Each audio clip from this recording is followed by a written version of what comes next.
Selamat siang Pak Mamdu dan juga teman-teman yang menyaksikan. Kami dari kelompok 5 akan mempresentasikan analisis kinerja portofolio dari saham yang kami miliki, yaitu saham Mayora dan juga saham Unilever.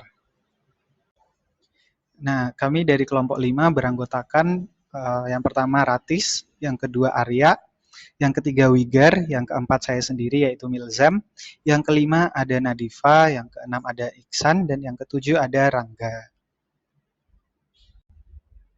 Nah, berikut adalah outline dari pembahasan kami. Yang pertama ada overview saham Unilever dan juga Mayora, kemudian ada analisis kondisi ekonomi, yang ketiga ada analisis industri, yang keempat ada analisis kebijakan perusahaan, yang kelima ada analisis teknikal, yang keenam ada strategi, dan yang ketujuh adalah strategi masa depan untuk kelompok kami. Yang pertama yaitu overview dari saham yang kami miliki. Tim kami memutuskan untuk melakukan aksi pembelian saham sektor FMCG yaitu Mayora dengan kode MYOR dan Unilever dengan kode UNPR. Pembelian dilakukan pada tanggal 27 Maret 2023 di harga 2.620 untuk saham Mayora dan 4.270 untuk saham Unilever. Kami membeli sejumlah satu lot untuk masing-masing saham. Nah, keputusan ini mempertimbangkan momentum waktu yang saat itu telah memasuki bulan puasa, di mana tingkat konsumsi masyarakat diprediksi akan meningkat dalam 1 bulan ke depan. Saham Unilever ini dipilih sebagai saham kompensator terhadap saham Mayora yang volatil. Per tanggal 5 Juni 2023, harga saham Mayora berada di angka 2.660, yang berarti terdapat peningkatan sejumlah 1,5% dari harga beli kami yang di angka 2.620. Sedangkan untuk saham Unilever, per tanggal 5 Juni 2023, harga saham Unilever berada di angka 4.500, yang berarti terdapat peningkatan sejumlah 5,4% dari harga beli kami di angka 4.270. Dalam memilih beberapa portofolio saham yang kelompok kami pilih, kami mendasarkan pada top-down analysis. Yang pertama, kami ingin menganalisis terlebih dahulu kondisi makroekonomi suatu negara. Yang pertama, dari pertumbuhan ekonomi Indonesia tahun 2023. Ekonomi Indonesia tumbuh sebesar 5,03% secara year on year. Nah, nilai ini melebihi kinerja ekonomi negara Cina pada kuartal yang sama dan juga melampaui prediksi para analisis pasar. Nah, namun apabila dibandingkan dengan kuartal sebelumnya, nilai ini melemah sebesar 0,9%. Namun, yang perlu diingat bahwa pengamat menilai kontraksi ekonomi Indonesia ini merupakan hal yang wajar. Nah, karena apa? Hal ini juga terjadi pada kuartal pertama tahun-tahun sebelumnya. Namun yang paling penting yang kami garis bawahi saat ini sedang terjadi pertumbuhan ekonomi pada fase pemulihan ekonomi dan tren yang meningkat secara konsisten di atas 5%. Yang kedua mengenai sentimen pasar. Nah, sebelumnya kami menilai bahwa sebelum melakukan pembelian akan terjadi efek musiman di hari besar agama Islam di Indonesia yang dipercaya memberikan efek positif terhadap kinerja saham konsumen dengan kenaikan permintaan pasar yang membludak. Oleh karena itu, sebelum mendekati hari-hari Lebaran, kami mencoba membeli Unilever dan Mayora sebelum pasar merespon sentimen tersebut. Selain itu, sentimen industri konsumen ini juga diperkuat setelah adanya stimulus dan juga pemulihan setelah adanya pandemi. Hal ini ditunjukkan oleh pertumbuhan gross dan net profit industri selama tahun 2023 yang meningkat. Yang selanjutnya mengenai daya beli masyarakat. Kenaikan daya beli masyarakat pada kuartal 1 tahun 2023 ini menjadi indikasi yang positif bagi industri, terutama bagi sektor konsumsi rumah tangga yang mampu tumbuh sebesar 4,5% secara year on year. Nah, menurut Menteri Keuangan sendiri yaitu Sri Mulyani berkata bahwa hal ini mencerminkan terjaganya penguatan daya beli masyarakat yang ditopang oleh stabilitas harga di dalam negeri, serta juga meningkatnya pendapatan masyarakat seiring dengan keberlanjutan penciptaan lapangan kerja. Kemudian mengenai nilai tukar, nah nilai tukar rupiah sendiri menguat pada kuartal 1 tahun 2023 dengan nilai di bawah 15.000 per US dollar secara year to date sebesar 3,85% hingga per tanggal 31 Mei 2023. Itu menurut Bank Indonesia. Nah, hal ini tuh terjadi karena kondisi eksternal dari Indonesia sendiri, yaitu dengan didukung oleh surplus neraca pembayaran, aliran masuk modal asing, peningkatan cadangan devisa, dan langkah-langkah yang dilakukan Bank Indonesia untuk melakukan stabilitas nilai tukar rupiah. Nah, hal ini itu menyebabkan bahwa perusahaan lebih berani meminjam dana kepada bank karena default risk yang menurun dan juga perusahaan dapat menekan kos impor bahan mentah yang berakibat pada pendapatan mereka yang bertambah. Oke, selanjutnya adalah analisis industri. Untuk analisis industri diperlukan Porter Vipers Analysis. Yang pertama yaitu ancaman pendatang baru. Untuk pendatang baru, hambatan masuknya moderat. Dan untuk perusahaan mapan seperti Unilever dan Mayora mendapatkan manfaat dari skala ekonomi, brand recognition, dan jaringan distribusi. Pendatang baru membutuhkan investasi signifikan dalam pemasaran dan distribusi untuk dapat bersaing. Yang kedua yaitu daya tawar pemasok. Untuk daya tawar pemasok relatif sedang. Perusahaan mapan seperti Unilever dan Mayora menjalin hubungan dan negosiasi berdasarkan persyaratan volume dan kualitas. Fluktuasi harga komoditas dan sumber daya yang berkelanjutan dapat mempengaruhi profitabilitas perusahaan. Yang ketiga yaitu daya tawar pembeli. Untuk membeli di industri ini memiliki daya tawar yang tinggi. Untuk retailer, bernegosiasi untuk persyaratan dan harga yang menguntungkan. Konsumen sendiri memiliki akses ke berbagai merek dan dapat dengan mudah beralih berdasarkan preferensi dan harga. Yang keempat yaitu ancaman dari produk pengganti. Untuk tingkat ancamannya di sini cenderung sedang. Konsumen memiliki berbagai pilihan dalam sektor FMCG dan biasanya biaya perlihannya cenderung rendah. Membangun merek, inovasi produk, dan strategi pemasaran membantu kedua perusahaan untuk mengurangi daya tarik dari produk pengganti. Yang kelima yaitu intensitas persaingan kompetitif. Industri FMCG sendiri sangat kompetitif. Persaingan ketat karena terdapat pemain domestik dan internasional. Persaingan harga, inovasi produk, brand recognition, dan jaringan distribusi merupakan faktor kunci untuk dapat bertahan. Selanjutnya yaitu pertimbangan memilih industri sebagai portofolio saham. Yang pertama yaitu ada stabilitas dan daya tahan. Industri FMCG cenderung relatif stabil dan memiliki daya tahan yang tinggi dalam berbagai kondisi ekonomi. Produk-produk FMCG seperti makanan, minuman, dan produk perawatan pribadi adalah kebutuhan sehari-hari yang terus diminati oleh konsumen. Dalam situasi ketidakpastian ekonomi, industri ini cenderung lebih tahan terhadap fluktuasi pasar dibandingkan dengan industri lain yang lebih rentan terhadap perubahan siklus ekonomi. Yang kedua yaitu permintaan yang konsisten. Permintaan untuk produk FMCG cenderung stabil dan berkelanjutan. Konsumen membutuhkan produk-produk ini secara teratur tidak hanya dalam situasi ekonomi yang baik, tetapi juga dalam situasi sulit. Ini memberikan stabilitas pendapatan bagi perusahaan FMCG dalam jangka panjang dan membuatnya menarik bagi para investor. Yang ketiga yaitu potensi pertumbuhan pasar yang besar. FMCG, terutama di negara berkembang seperti Indonesia, memiliki potensi pertumbuhan yang besar. Pertumbuhan populasi, perubahan gaya hidup, urbanisasi, dan peningkatan daya beli konsumen menjadi faktor pendorong bagi permintaan produk FMCG. Perusahaan FMCG yang terkemuka seperti Unilever dan Mayora ini memiliki kesempatan untuk memanfaatkan pertumbuhan dalam melakukan ekspansi produk, peningkatan distribusi, dan penetrasi pasar. Yang keempat yaitu keunggulan merek dan portofolio produk.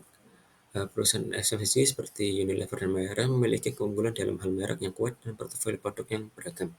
Merek yang sudah mapan memberikan kepercayaan dan loyalitas konsumen yang dapat membantu perusahaan mempertahankan masa pasar dan meningkatkan pendapatan. Portofolio produk yang beragam juga memberikan diversifikasi pendapatan dan fleksibilitas untuk menghadapi perubahan tren dan preferensi konsumen. Analis pertama adalah pada perusahaan Unilever, di mana secara teknikal saham Unilever memiliki moving average dan indikator teknikal yang baik. Namun pada pekan ini, saham Unilever terindikasi kurang baik karena tren grafik yang terus menurun. Dapat dilihat pada tren grafik Unilever saat pada pekan ini ada di gambar samping. Hal ini pun dipengaruhi oleh beberapa faktor makro, yaitu pada persaingan perusahaan FMCG atau fast moving consumer goods yang mengalah ketat. Hal ini juga dipengaruhi oleh turunnya bahan baku serta naiknya harga komoditas. Serta tingkat kompetitif marketing pada perusahaan FMCG cenderung tinggi. Hal ini pun mempengaruhi daya tarik saham perusahaan tersebut. Pada sesi kali ini, Unilever Indonesia juga mengalami pendapatan yang naik, namun laba bersih yang menurun.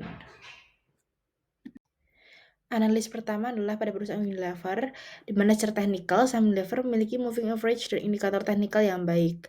Namun pada pekan ini, saham Unilever terindikasi kurang baik karena tren grafik yang terus menurun. Dapat dilihat pada tren grafik Unilever saat pada pekan ini ada di gambar samping. Hal ini pun dipengaruhi oleh beberapa faktor makro, yaitu pada persaingan perusahaan FMCG atau fast moving consumer goods yang mengalah ketat. Hal ini juga dipengaruhi oleh turunnya bahan baku serta naiknya harga komoditas. Serta tingkat kompetitif marketing pada perusahaan FMCG cenderung tinggi. Hal ini pun mempengaruhi daya tarik saham perusahaan tersebut. Pada sesi kali ini, Unilever Indonesia juga mengalami pendapatan yang naik, namun laba bersih yang menurun. Pada slide kali ini, saya akan menjelaskan tentang analisis terkait kebijakan masing-masing perusahaan, terutama dalam melakukan intervensi terhadap struktur pembiayaan perusahaan yang terdiri atas saham dan obligasi, berkaitan dengan upaya mereka dalam menghadapi situasi bisnis eksternal dan juga perubahan-perubahan yang terjadi, sehingga struktur pembiayaan tetap terpenuhi. Yang pertama dari perusahaan Mayora. Perusahaan Mayora tidak melakukan intervensi korporasi saham sejak tahun 2022 hingga saat ini. Upaya mereka dilakukan untuk menjaga nilai jual saham supaya tetap berada pada tingkat yang naik secara progresif. Kemudian Mayora menunjukkan upaya untuk meningkatkan earning per share mereka yang ditunjukkan dengan performa yang bagus karena dibandingkan dari tahun 2021 atau tahun sebelumnya, earning per share dari perusahaan Mayora ini naik signifikan menjadi 62%. Kemudian perusahaan juga mencoba untuk merampingkan struktur pembiayaan sehingga tidak menimbulkan cost of equity yang lebih besar dengan cara menerbitkan obligasi sebesar 1,5 triliun dengan rincian ada 2 obligasi. Yang pertama adalah obligasi dengan tenor 5 tahun dan tingkat bunga peminjaman ada 7%. Dan yang kedua adalah obligasi dengan tenor 7 tahun dengan tingkat bunga 7,5%. Yang mana perusahaan Mayora memiliki struktur pembiayaan yang didominasi oleh utang. Hal ini ditunjukkan dengan rasio debt to equity ratio yang menunjukkan angka 74% atau lebih dari 50%. Dalam hal ini, langkah perusahaan dianggap sebagai upaya untuk memperoleh tax leverage atau keuntungan dengan cara memenuhi pembiayaan melalui hutang. Dalam hal ini, pajak dapat diminimalisir dan perusahaan dapat meningkatkan capaian laba bersih mereka sehingga lebih banyak meningkatkan investor untuk memperluas kegiatan operasional bisnis. Kemudian perusahaan Mayora ini tidak melakukan penundaan atau pembatalan terkait dengan pencatatan saham mereka di Bursa Efek. Selain itu, laba Mayora terlihat memiliki performa yang bagus karena dilihat dari annual report mereka, target rasio aset to equity meningkat hingga mencapai 174%. Hal ini berarti bahwa aset yang dimiliki oleh perusahaan Mayora masih mampu untuk memenuhi segala macam kebutuhan dan juga kewajiban yang harus dibayarkan di kebutuhan ekuitas mereka, yaitu kebutuhan untuk saham dan juga obligasi. Kemudian yang kedua adalah perusahaan Unilever. Sama halnya dengan grup Mayora, Unilever tidak mengambil aksi korporasi selama 2 tahun terakhir. Namun yang berbeda adalah kebijakan Unilever untuk tidak mengambil langkah apapun justru terlihat tidak mendukung kondisi Unilever saat ini. Karena Unilever terpantau memiliki EPS yang menurun sejak tahun 2018. Hal ini disebabkan karena langkah ekspansif perusahaan untuk meningkatkan beban iklan mereka demi mendorong penjualan produk. Dan beban ini memangkas laba bersih perusahaan yang cukup signifikan. Sehingga pada tahun 2022 di semester kedua hingga kuartal 1 2023, perusahaan mencoba untuk mengurangi trading saham mereka.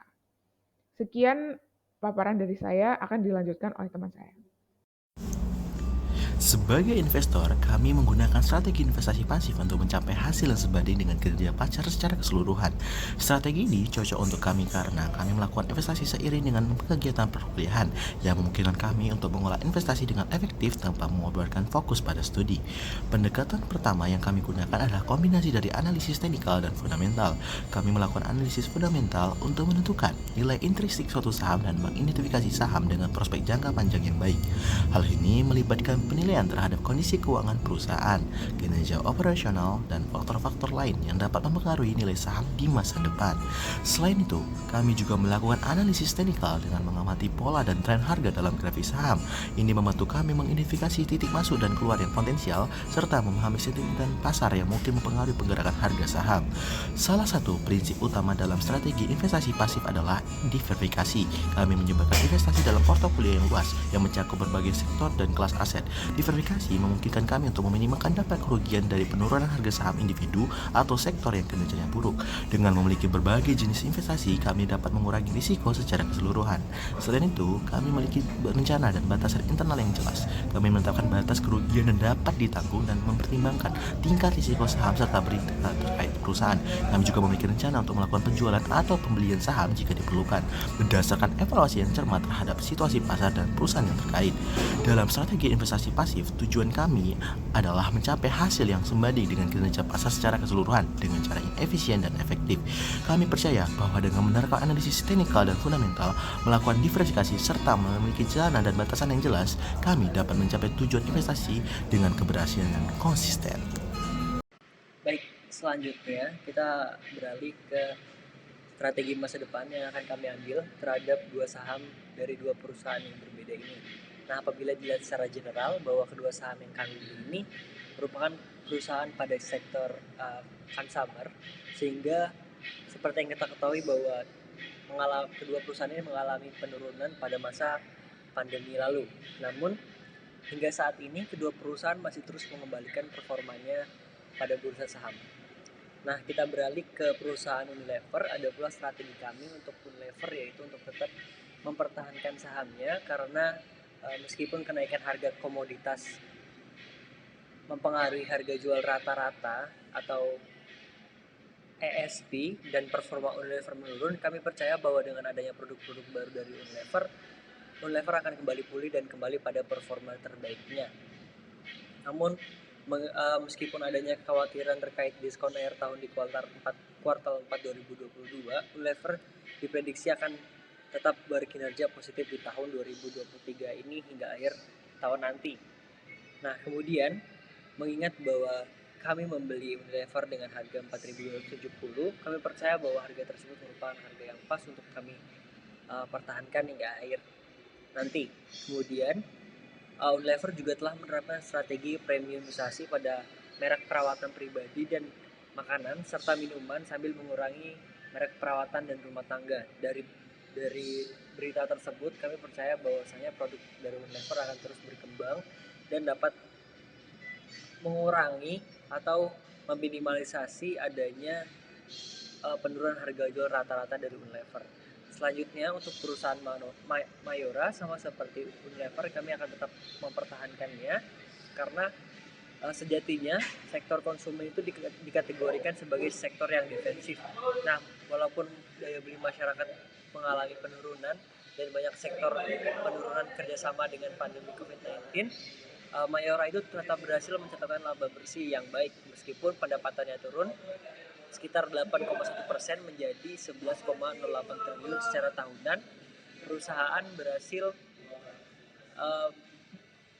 berhasil mencatatkan laba bersih yang naik sebesar 42,02% menjadi 1,589 triliun atau 1.589 triliun.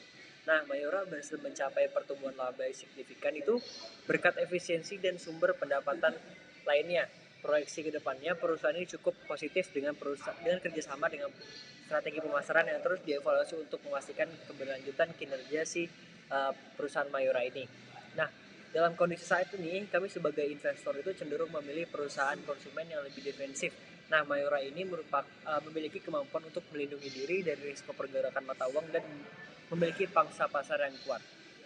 Nah, dari penjelasan saya tersebut dapat diberi kesimpulan bahwasanya untuk kedua saham ini kami akan tetap mempertahankan mengikuti perkembangan ekonomi atau perkembangan perusahaan yang ada. Nah, begitulah presentasi dari kami. Saya sebagai perwakilan kelompok mengucapkan terima kasih atas perhatiannya dan sampai jumpa di kesempatan berikutnya. Baik, berikut adalah referensi yang kelompok kami gunakan. Sekian dari kami. Terima kasih.